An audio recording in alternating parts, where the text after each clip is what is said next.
Good day, everyone. Welcome to our YouTube channel at Smart Edu TV.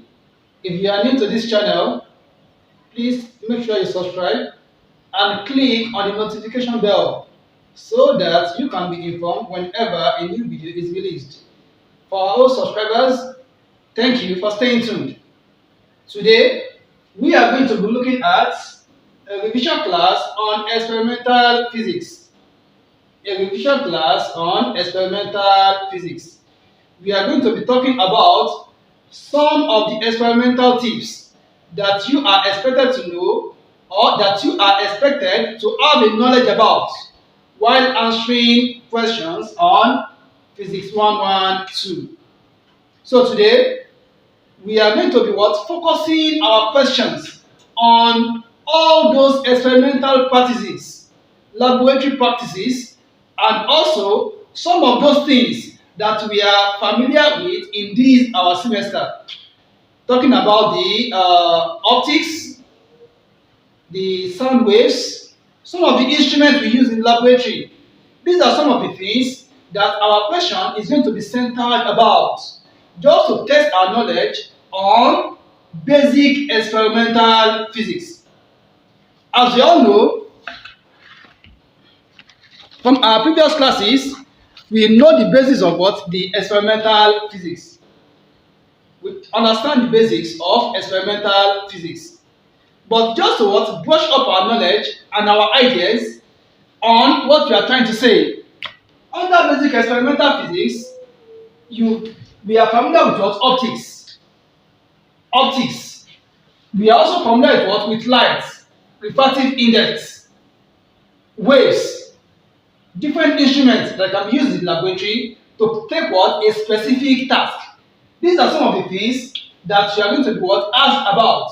For instance, we know that under our optics, we've done reflection and refraction of light waves.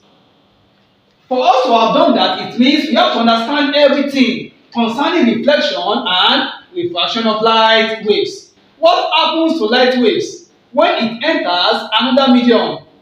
What happens to light waves? Let's look at this. I'm starting with optics.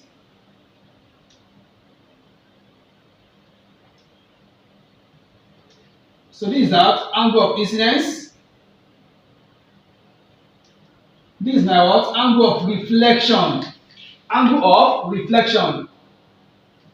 A light wave is incident. This is our normal. Normal simply means 90 degrees. It is incident at a particular angle called angle of incidence.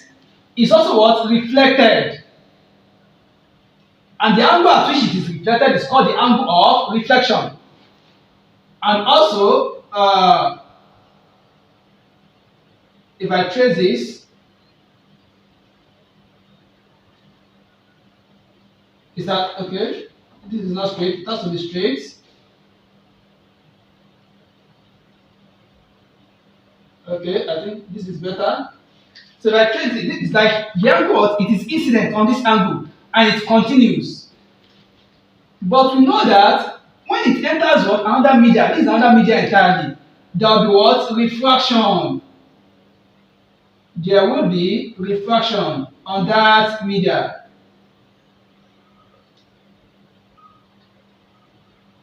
So this is angle of refraction. So we've seen incidence, we've seen reflection, and we've seen refraction. So that the distance from this part to this other part is called the angle of deviation, D. We've seen the angle of deviation, we've seen the angle of reflection, we've seen the angle of incidence.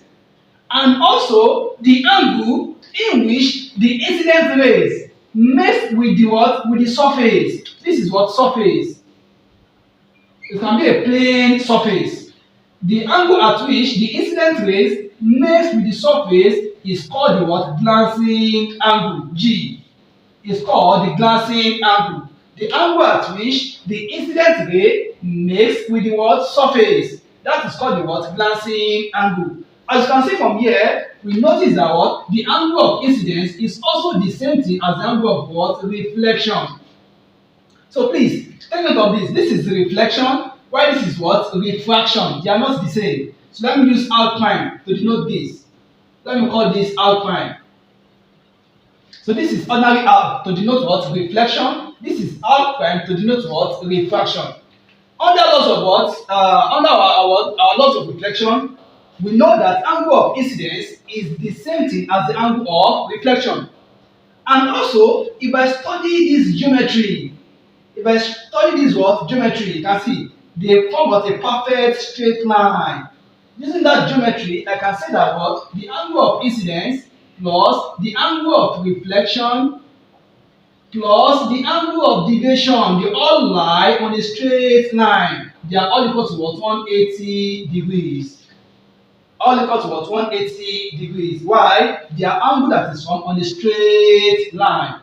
Also, I can also deduce that my angle of deviation D is the same thing as 180 minus, since angle of incidence is the same thing as the angle of reflection. So that means I and R are the same. I can write it as what? 180 minus what? 2I. 180 minus what? 2I. That means my angle of deviation can be gotten by what? By subtracting 2I from 180. So these are what? The basic principle that encompasses what? Reflection, refraction, and deviation. So these are just what? The basic what? Principle. So maybe in refraction, then what? They may test your knowledge on maybe calculating what? Angle of what? Incidence.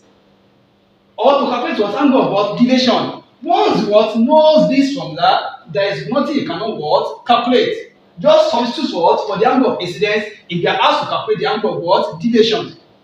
So these are some of the things you should be expecting in your exam. For instance, let's see this question. Let's see this question. Okay. For example, what is the angle of deviation for a ray of light passing through a prism from air? What is the angle of deviation for a ray of light that is passing through a prism from air if the angle of incidence is 40 degrees? If the angle of incidence is what? 40 degrees. We want to calculate the angle of what? Deviation. If the angle of incidence is what? 40 degrees. Just go back to the formula. Our deviation equals 180 minus 2 times our angle of incidence in this case is now what? 40 degrees. That is 180 minus 80.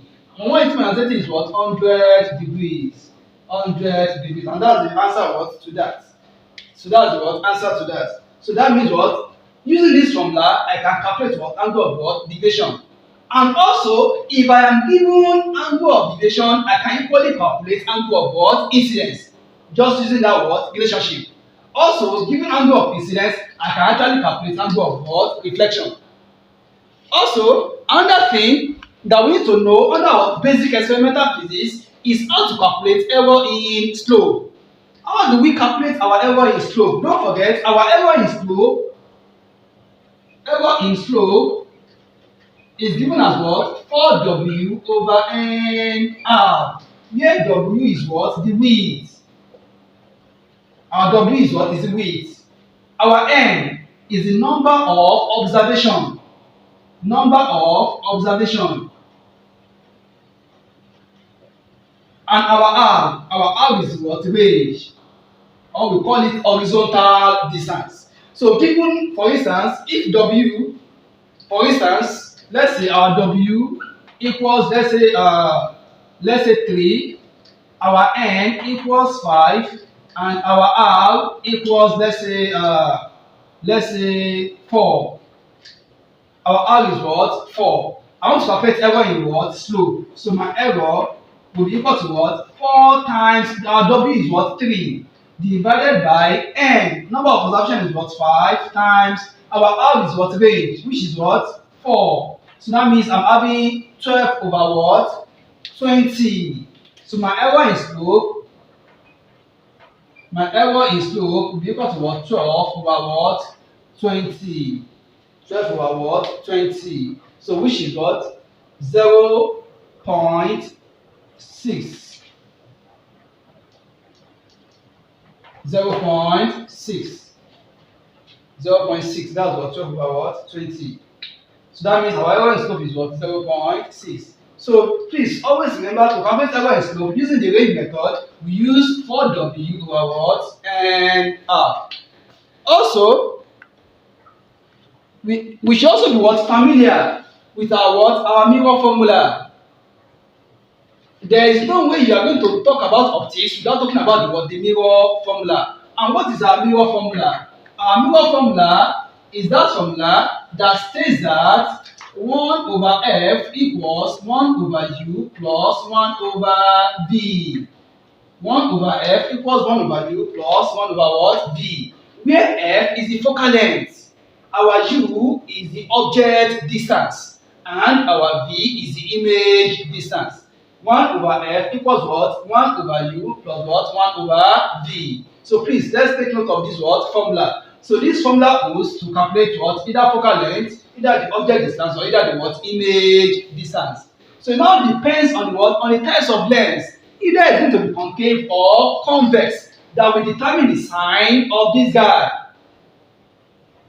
It determines what? Depends on the what? On the types of lens we are talking about in that question that will determine if this guy is going to be what? Positive or negative.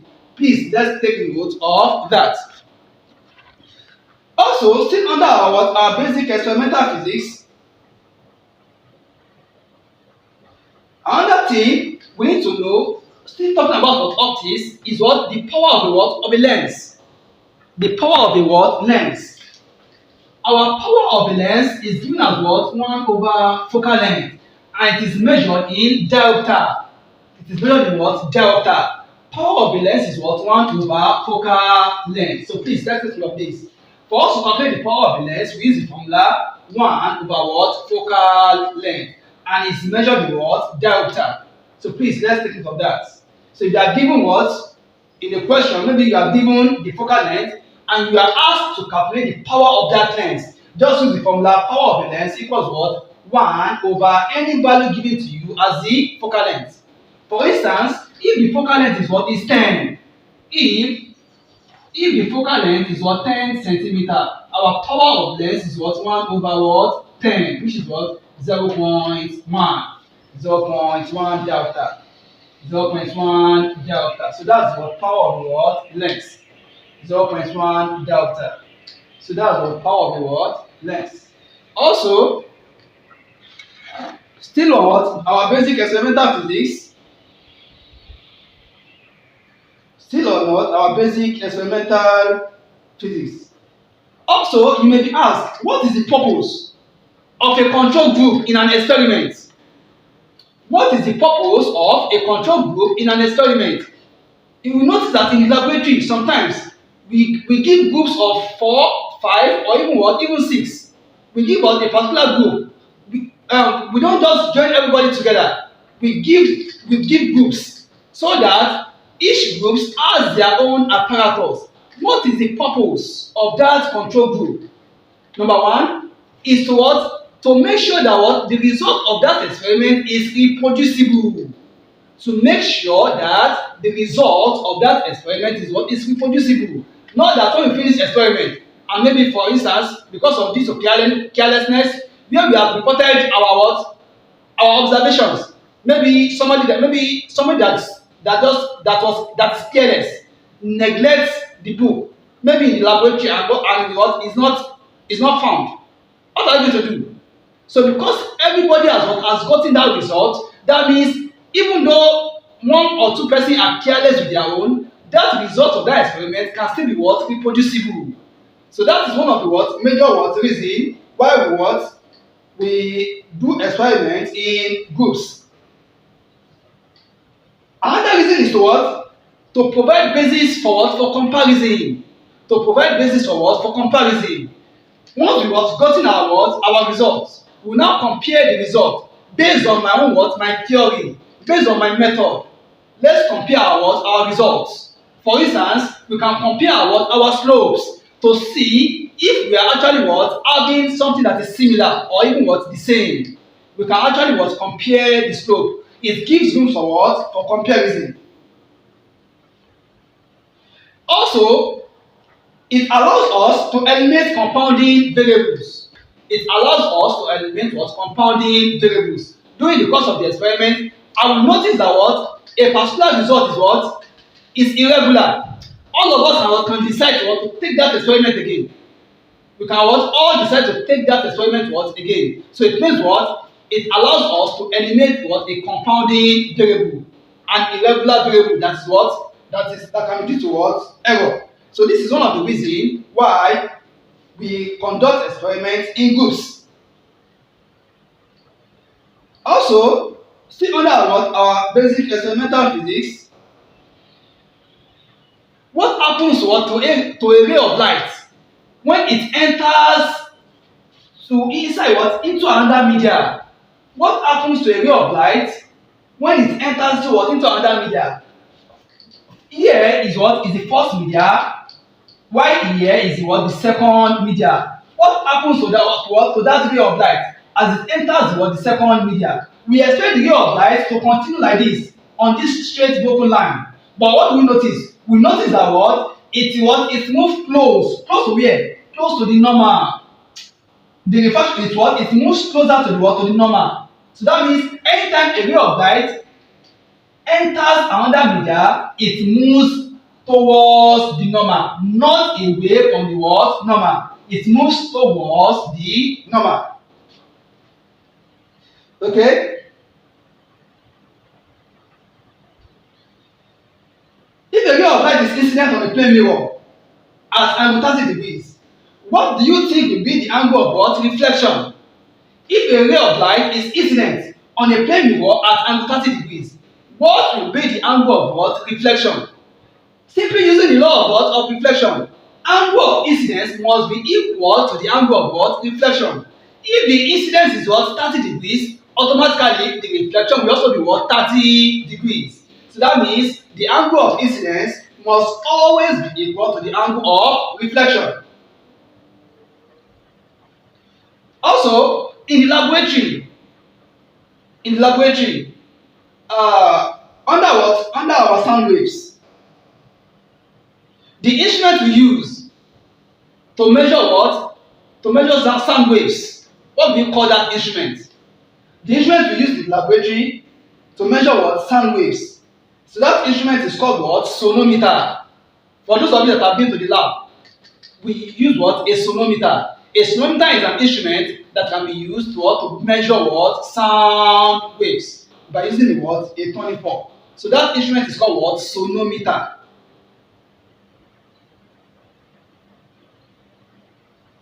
Okay, so please, these are just the basic principles.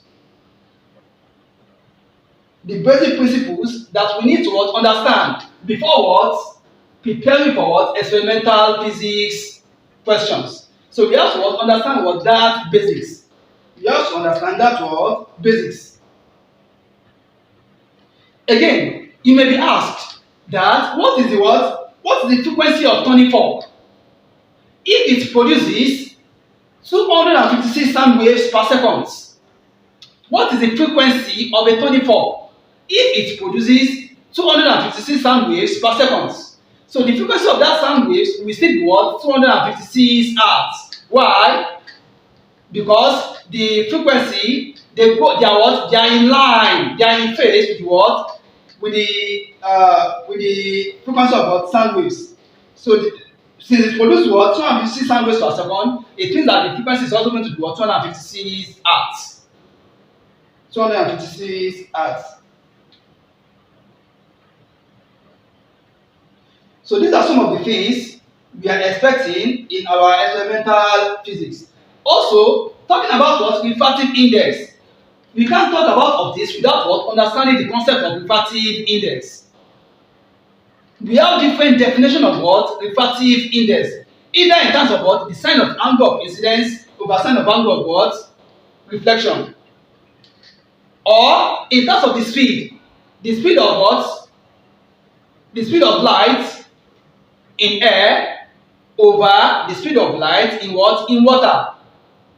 Ratio of the speed of light in air divided by the speed of light in water also gives refractive index. So in the question, if they are asked to calculate the refractive index in a particular what medium, and they gave you what the speed of what of light in that medium. We can actually calculate the speed of what the refractive. We can actually calculate what the speed of light in what in air, or they ask us to calculate what the refractive index given the speed of light in air and also the speed of light in what in the medium or in water. We can also use that to calculate what refractive index. So please take note, our refractive index is given as the speed of light in air over the speed of light in a material medium. The medium can be anything. It can be water, it can be any other medium. So speed of light in air over speed of light in what? In the medium. And don't forget the speed of light in air is a constant. 3 exponent 8. 3 times 10 raised to power 8 meter per what? Second. So this is what the speed of light in air. Then for the speed of light in the medium, maybe you are looking for it. That means they must give you the refractive index. So the speed of light in air over the speed of light in a material medium. So these are some of the things we should be expecting in our experimental physics. These are some of the things we should be expecting in our experimental physics. It is just about testing our knowledge, testing our understanding on the basics of experimental physics. On some of those things we have performed in the laboratory. On some of those things we have performed in the laboratory. So we are going to call it a class there. So I'm wishing you guys success in your exam. We'll connect next semester. Thank you.